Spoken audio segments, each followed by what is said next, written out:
Mixtape Addict. Mr. Addict, you bitch, I've been grinding. Hey. Yo, it's King Flow Mixtape Addict Reports Shortkut edition. And today I'm in the motherfucking building with my boy STANK NITTY. What's up, bro? How you doing? Peace and love. It's a drastic maximum. Back off my cabbage before I act a savage. You got distracted, now you have a dragon after you. Imagine that. Matter pouring out your ducks and sacks, front to back. On the madness of your passing holes in your digestive tract. Out the sonic box sound geometry. Farmacy economy. Lyrically performed on your botany. Assortment popping constantly. Farmacy economy.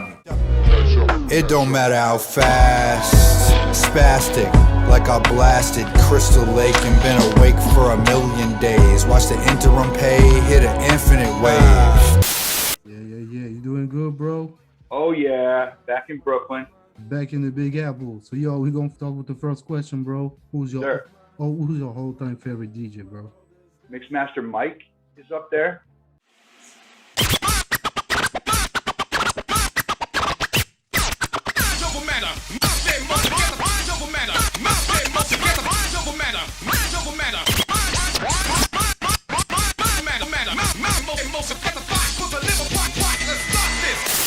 Okay, all right.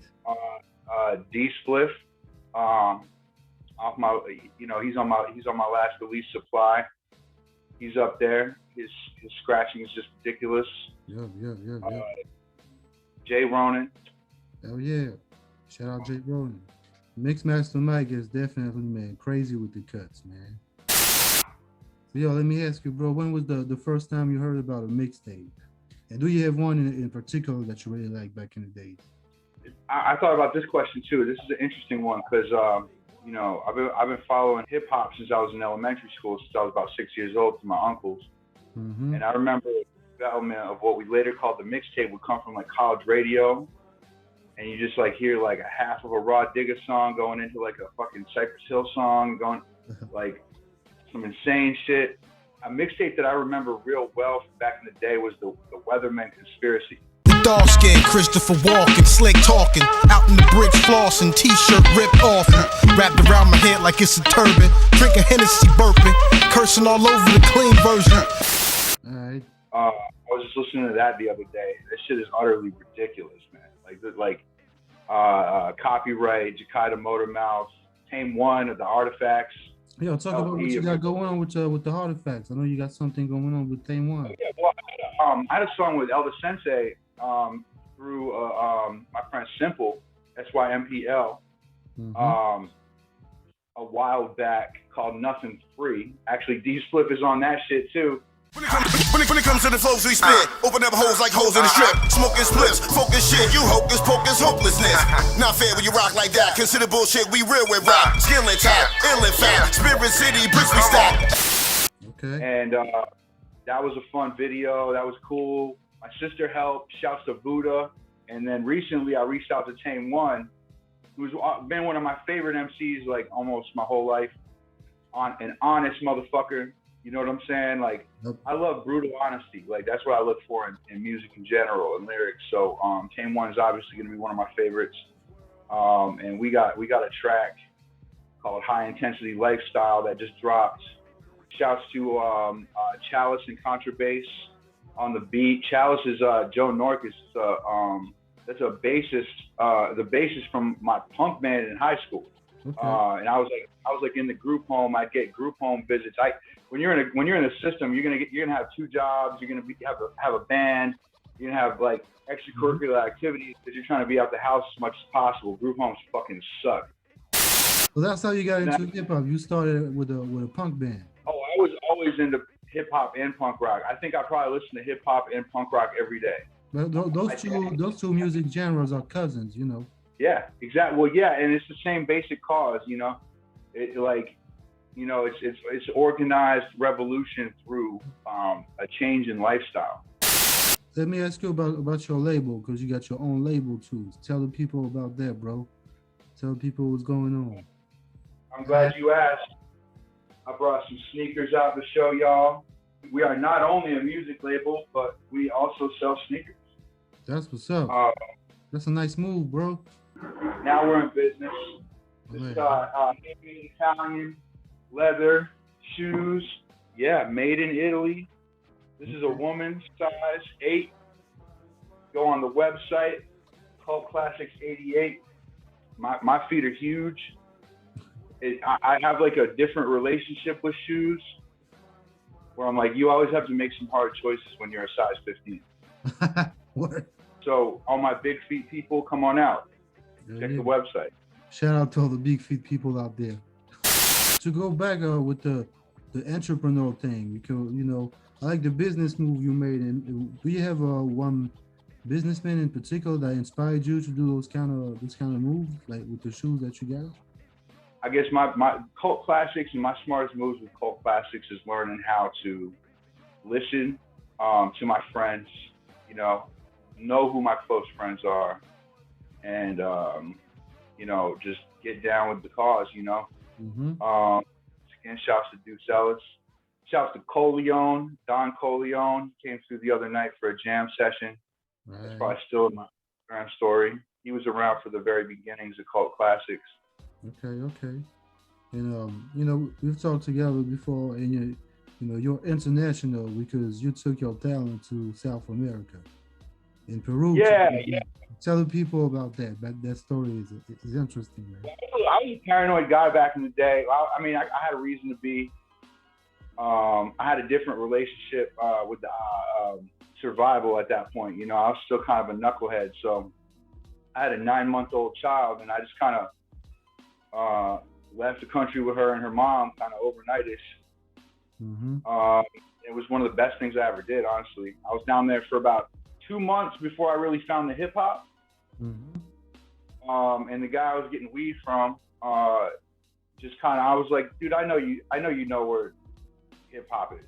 So he brought me to Cusco Inc., the tattoo shop. Those cats were just fucking good to me, man. Like the entire Cusco, Peru hip hop scene. Descendiente de mi raza incaica, orgulloso de mi puna, mi laguna y cercos, corona de mi gente quechua hablante, de ese paraíso llamado Ausangate. Con esto viviré, llevaré y moriré, en mi pecho te llevo, señor de Coyuriti, hijo de la tierra de la pampa y el maíz. And it was kind of a weird time in my life. Otherwise, I was drinking a lot of medicine. I was trying to improve myself, but it was a hard time.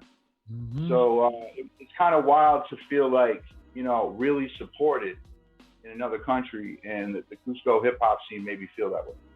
So what happened after that? You came back to the U.S. and then decided to take your career to the next level?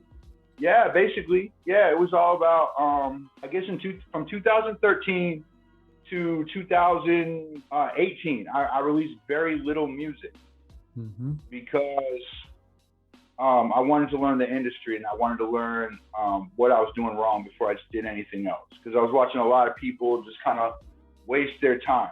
I've seen people waste their time with huge budgets. Word. So like, I can't handle that. I don't have time for that. So I was like, no more of that. I'm gonna learn how to make myself useful to other people. I'm gonna learn how to be a better part of the community. You know what I'm saying? And I'm gonna learn how to listen to people who are smarter than me. And I did a lot of that. I moved to New York shortly after that. Sleeping on the A train, never asking people for a place to stay.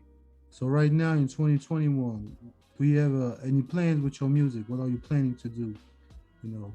Ooh, well, I got a solo release coming mid-July. Okay. Solo EP. I'm gonna prove that that's possible. I'm gonna prove that people can do that. You know, that album's all about self-improvement. It's called Ketamine Cowboy. And where do you find the inspiration to stay so active? You know, because you drop a lot of music. A good friend of mine, my roommate here in New York, said the other day when he was listening to some of my unreleased shit that what's crazy about my music is that it sounds like I'm exaggerating a lot, but I'm not. And so the biggest inspiration for my music is my crazy ass life. Let me ask you, bro, if you had one city in the world right now where you love to perform, where would it be? Cartagena, Colombia. East of Colombia right now too. I understand that they're going through some difficulties. Yep. My heart goes out to the people of Colombia. If you got to go to a studio session with two producers of your choice to make some magic, you know, and mix both styles together, who would you choose?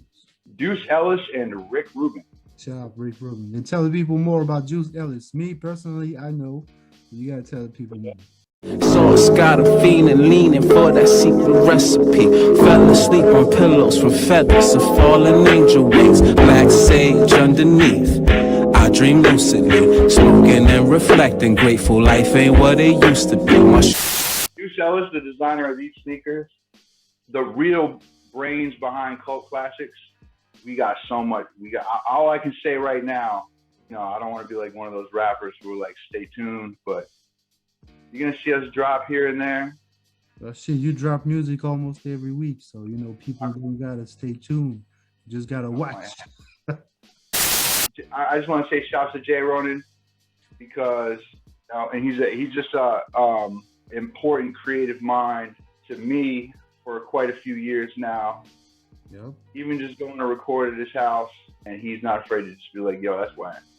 He's a hard worker too, man, with his mixtapes, radio show, the podcast, everything he got. He does a lot for the culture. Shout out to him. So, yo, let me ask you, what's your playlist right now, bro? What are you listening to?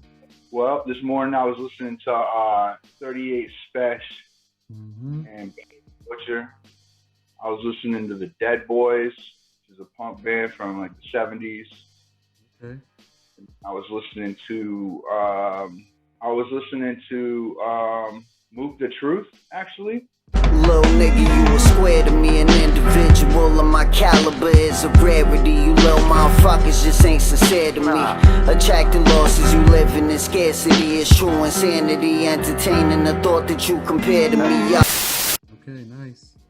Checked out his whole tape. Shouts to Shane Gang. Shouts to fucking North Carolina. Yes, sir. North Carolina is a strong state of hip hop. People don't realize that, but it's crazy. So many talents out there, crazy. Because everybody in North Carolina has family up north, for the most part, or at least the most lit people. Okay. Okay, I didn't know. Okay. Coming from other places, because it's, you know, the rent's cheaper. If you had 3 words to define yourself as an artist, what would you say? Honest, psychedelic, yes, sir. And criminal. Instagram, stank _nitty, STANK_NITTY.